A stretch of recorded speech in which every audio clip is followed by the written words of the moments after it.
সারা দেশের সব পলিটেকনিক ইনস্টিটিউটে টানা শাটডাউন কর্মসূচির ঘোষণা দিয়েছে শিক্ষার্থীরা। মঙ্গলবার সকাল 11:30টায় ঢাকা পলিটেকনিক ইনস্টিটিউটের শিক্ষার্থীরা শাটডাউন কর্মসূচির অংশ হিসেবে প্রতিটি ভবন ও কক্ষে তালা লাগিয়ে দেয়।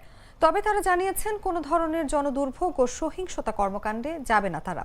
মঙ্গলবার ঢাকা পলিটেকনিক ইনস্টিটিউটের শাটডাউনের কর্মসূচি নিয়ে সংবাদ সম্মেলনে একথা জানান তারা। বিগত দিনে অবগত আছেন, আমরা দীর্ঘ 7 মাস যাবৎ শিথিল পর্যায়ে আন্দোলন চলমান রাখার পরও আমরা আমাদের কারিগরি মাদ্রাসা শিক্ষা বিভাগ থেকে কোনো প্রকার ফলাফল পাই নাই। আমাদের দাবিগুলো বাস্তবায়ন না করে বারবার আশ্বাস দেওয়া হয়েছে, আশ্বাসের পর আশ্বাস। আমরা 16 তারিখে চূড়ান্ত কর্মসূচি হিসেবে ব্লকেট কর্মসূচি সারা বাংলাদেশে পালন করি। তারপর আমাদেরকে বৈঠকে ডাকা হলেও সেই বৈঠকে আমরা সন্তুষ্ট হই না, কারণ কি যাদের সাথে আমাদের বৈঠক হওয়ার কথা ছিল সংশ্লিষ্ট কোনো দায়িত্বশীল ব্যক্তি উপস্থিত ছিলেন না।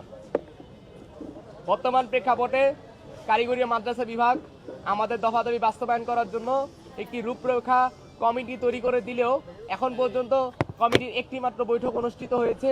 আমরা কোনো প্রকার সফলতা দেখতেছি না বা আমরা কোনো প্রকার তথ্য পাচ্ছি না যে ভবিষ্যতে আমাদের দফাদফিগুলো কিভাবে কাজ করা হবে বা দ্রুত থেকে দ্রুত সম্ভবে কমিটি কাজ করতেছে না। তার পরিপ্রেক্ষিতে সারা বাংলাদেশের সকল পলিটেকনিক ইনস্টিটিউট আজকে আমরা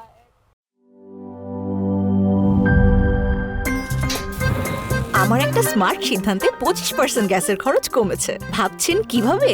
সাধারণ গ্যাস স্টোভ বদলে আমি এনেছি আরএফএল গ্যাস স্টোভ। এর সাইন্টিফিক নজল ও ব্রাস বার্নার ক্যাপ সমানভাবে তাপ ছড়িয়ে রান্না করে দ্রুত। তাই গ্যাসও বাঁচায় 25%, টাকাও বাঁচে 25%। আরএফএল গ্যাস স্টোভ নিরাপদ ও গ্যাস সাশ্রয়ী।